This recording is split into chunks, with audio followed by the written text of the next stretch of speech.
Welcome back to the channel. Today I'm going to be swatching for you guys my JDGlow Shadows that I picked up for Black Friday. Here they are, and let's get started without any further ado. The first shade that I have is Opal. And I'm going to give you guys some really nice, edgy, beautiful swatches. And then I have them kind of lined up by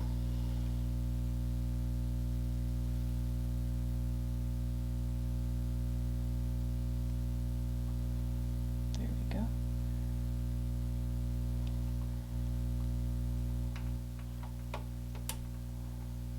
There we go.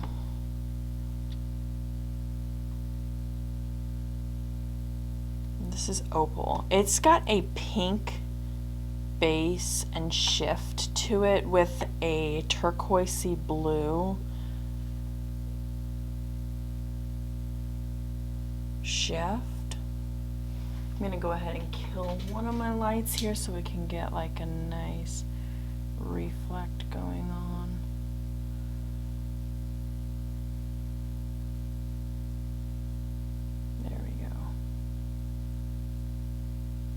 Okay, so then the next shade that I'm going to show you is Sin. And Sin is more of a lavender with that green icy duochrome shift. I'll swatch it right next to Opal. It's more cool toned. You can see more of the purple shift in it. Let's really build it up and show everything off. I'll do about 3 a swatch, or 3 per hand. There you go. You can really see that shift, and then you can see the shift for the other one. That's more like a soft baby pink, and this has got almost like that lavender base. I never really realized how much these get compared quite a bit to the Pat McGrath Astral shades. I don't know. I think Pat McGrath's aren't quite as crazy as these are. They're maybe more glittery and not as like shifty, but still nonetheless really, really nice. This is the next shade that we're going to look at. These are all Galaxy Collection shadows, and if you guys haven't already, I'll go ahead and link for you, oopsie, up in here, my JDGlow wish list that I made with you guys, and I went ahead and got those for Christmas. So this is Good God. So there. Ooh, this one's pretty. You can see it hopefully. Let me go ahead and kill again one of those lights as I give you guys this. Ooh, maybe you don't need it. Maybe if I just kind of bend it downwards. But let me go ahead and kill one of my lights here, my soft boxes. So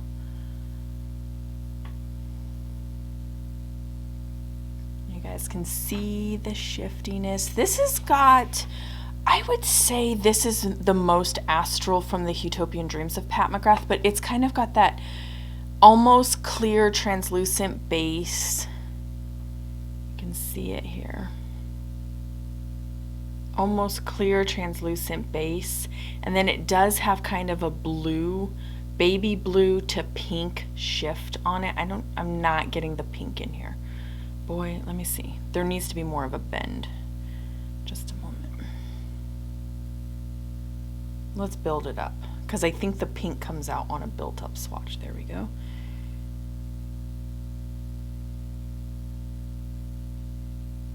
There, can you see it on the edge right over in there?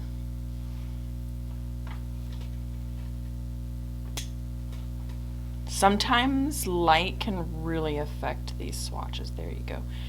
And then when it just barely pops out, you can kind of see that pink just a little bit flare up. But it's not like these are more pink based. This is a pink shift. And that is Good God. Okay, so we've got Opal, and then we've got Sin and Good God right there. And so those are kind of the three different shadows. They're similar when you see them online, but I feel like once swatched out, they're quite different. So, and I don't think you need all three of them. I would say, like, depending on your preferences and your needs, you know, Good God would be one that would be the most versatile, the most unique. I feel like Sin, and then Opal is the most delicate of them, being something you could wear almost any day of the week. You could put it with almost any palette. Kind of strikes me as like the Huda Rose Quartz type of shade. Very, very beautiful. The formula on these is excellent. All right, I do have some hand cream on just so that my hands don't really dry up and look really like flaky and cakey. I did want a little bit of stickage, you know, so you guys could see the swatches. All right, let's dry this off. Okay, next up, we've got AKA. And I couldn't decide between this or Peachy Keen, I think it was, or maybe it was Moscato, but I went ahead and went with AKA. These are super buttery.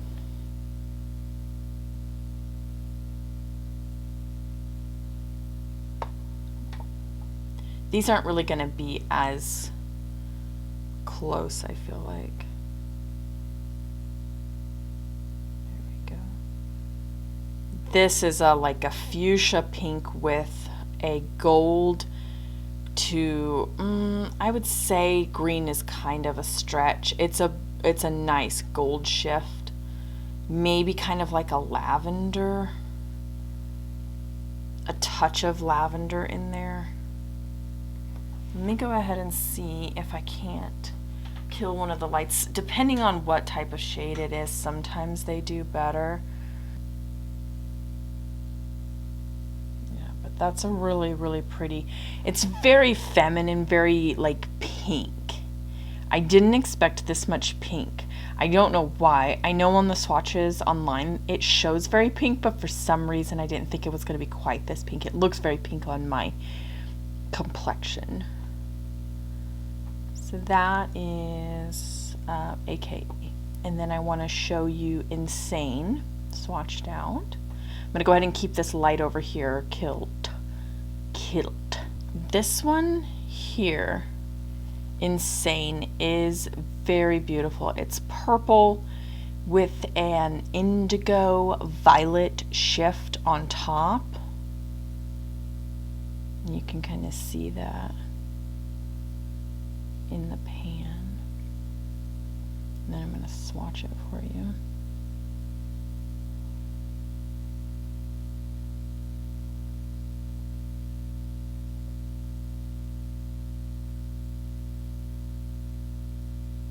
And actually can give almost a translucent look to it, almost.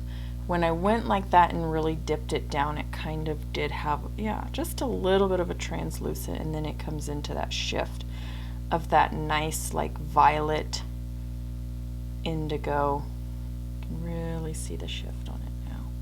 These aren't really anything to compare. If you like one or the other, you know, or want both, then I would say, you know, they both give off a different vibe.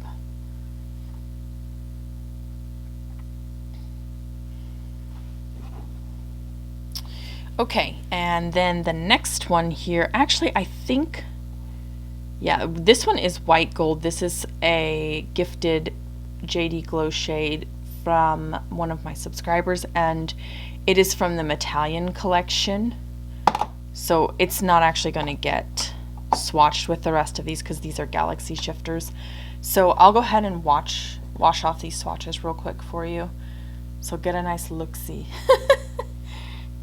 I did go ahead and spray just a little bit of like hand or like face refresher so that I don't dry up completely and start, you know, cracking on my knuckles and stuff. And it does help the shadows adhere, and we're not here to see how the shadows perform. We're here to see how the shadows look, so we are looking for like a pigmented swatch. And as that kind of dries down, I have the next shade here, Fairy Acid. Again, Galaxy Collection. Here we go. This is like a gray blue with a green gold shift over top. It's very beautiful. Let's go ahead and get a swatch of it.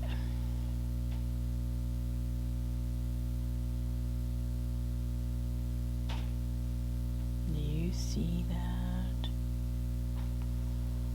It reminds me of one of the shades in one of the Glaminatrix palettes, the You Beauty. Kind of reminds me of it vaguely. I don't have that palette, but I've seen it swatched out a couple times. And I thought this looked kind of similar to one of the shades. It's got kind of almost a gray base, like a gray lavender taupe. I'm going to bend. See it? That's the base, and here's the shift. Get you in focus. I kind of got you in manual here so that I can just really get this shift going for you and show you. Hopefully my audio sounds really good and calming. This is kind of what this is supposed to be. There we go. See that shift? It's kind of a nice gray, but it's really a neutral lover's dream, this shade right here. It's a neutralized color. Let's put it that way. Fairy Acid, that's a really good name for it. It's kind of like acid poured over somebody's rainbow dreams. It's very beautiful though. All right, next shade. This is quite possibly my favorite JDGlow, and it is JDGlow's Unexpected. And every time I see it, I always thought, wow, it's such a shifty, shiny, shadowy. But when I first got this shade, it must have been just how the particles settled. It was almost like there was a confetti looking topper over the top. And then as I dug in deeper and deeper and swatched more and used the shadows more and more, I don't know if I just had a dip or surge in my lighting, but or maybe it was outside, there was something going on. But anyway, this shade started to come to life, and I started seeing the contrast, you know, what I was seeing in some of the other Instagrammers and YouTubers when they would. Okay, here we go. There's the swatch for you. And this has a very mild rosy taupe, rosy, almost mauve. You can see there, that's the base. See it? Hopefully you can see what I'm seeing. And then the shift is kind of a teal turquoise shift. So let's give it, yeah, that's just like the best you're gonna get right there. Let's just continue to swatch, shall we? We get that nice bend. Oh yeah. This is probably one of my favorite JDGlow shades yet. I'm going to bend it back a little bit, and you can again see that shift. Maybe you can see a little bit more of the turquoise. It's got a, well, I don't know if it's green. I would call it more teal. This is my favorite duo multi-chrome. I don't know if these are considered multi-chromes or duochrome. I think they're considered duochromes. It's my favorite type. It's that like nude base with the very beautiful, you know, rainbow shift.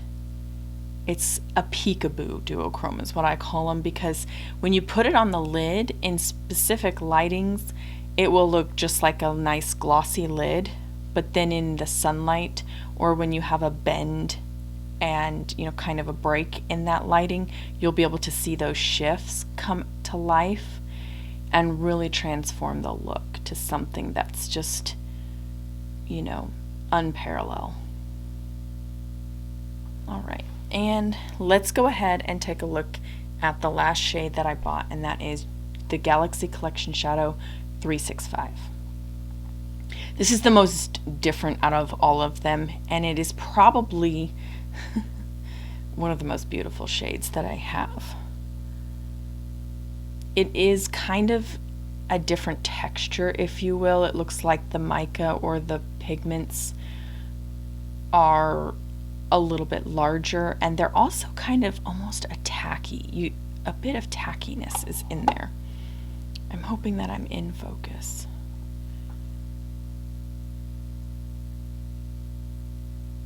Oops.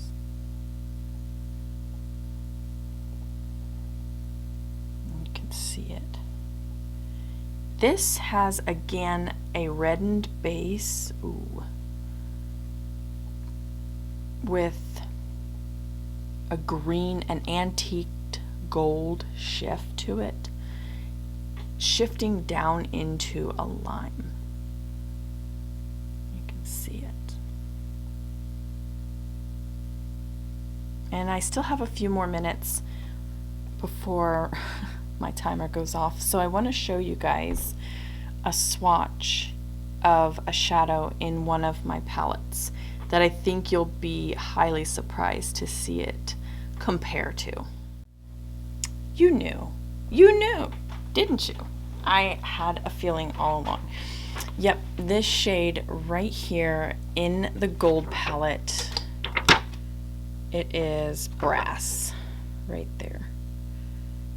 Natasha Denona Gold Palette Brass looks, feels, and behaves very similarly to the JDGlow. However, I would say the JDGlow's shift is quite substantially more than the Natasha Denona's shade. This is a little bit more, you know, sophisticated. Somebody that, you know, would like to spend a lot of money would pay for something like this. I feel like this is young, fun, and flirty, but very, very similar vibes. Let me grab another lustrous, decadent swatch of that and just get it right close up. It has this reddened base, but this is almost, this is definitely bigger flecks. The formula is not anywhere similar, but you can see it right there in the shift. The bases are quite similar. This is a little bit lighter in red, believe it or not. I know in the shift you can't really see it, but this is a more brighter red. So in contrast, this is a deeper contrast. The JDGlow is much deeper in contrast. This has a green gold shift. This is probably an antique gold. On the eyes, this would be more for a mature eyelid. This would be a young, flirty, festive. You could also use it if you have maturing lids, but just be aware that the chunky nature of this formula is really going to lend to some, you know, particles showing. So there you go.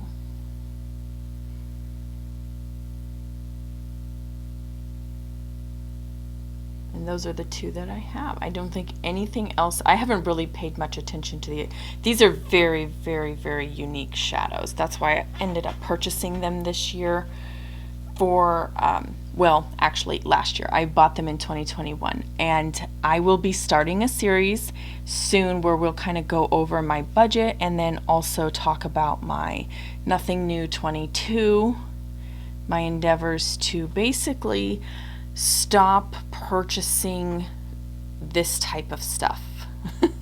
Hopefully I can take a step back, stop purchasing, and then start reflecting on what I've got, because I am finding myself buying a lot of dupes or comparable shades. I don't know if I would call these dupes. They're very, very different in formula. However, did I need both of them? No. Which one would I rather have had? It's kind of hard to say. I think I could have done without 365, because honestly the Natasha Denona one came with the palette. I like the other shades in the palette, and so I'm really more intrigued by the palette's, you know, contents than I would have been, you know, just this single by itself. But I was able to get a really fabulous Black Friday deal, so I'm okay with the spend. I'm driven now to find what triggers me to, you know, shop, and then kind of take you guys on that journey. So thanks so much for watching, guys. I hope you guys will subscribe to my channel, and the next video I promise will be an upright, and we'll get together. We'll talk a lot about single eyeshadows. We're going to talk a lot about what the upcoming year has to bring, and hopefully you guys will like the content. Not very much is going to change in the way of single shadows. I know that I did say I was going to back down from makeup brushes, and I think I'm going to continue that. I've only got 2 seated for next, you know, for this year's 2022 agenda. And then sunscreens, I think I'm just going to finish up what I have, because I have purchased enough spray sunscreens that I can test out and finish out that season. I'm very confident in that, and you guys can see a good plethora of makeup setting sprays with SPF in them. So be sure to subscribe if you haven't already, like, and leave me a comment down below what you want me to touch base on with in my next video, so that we can make sure that everybody is on the same page. Okay guys, thanks so much for watching, and I can't wait to see you guys in my next video. Bye.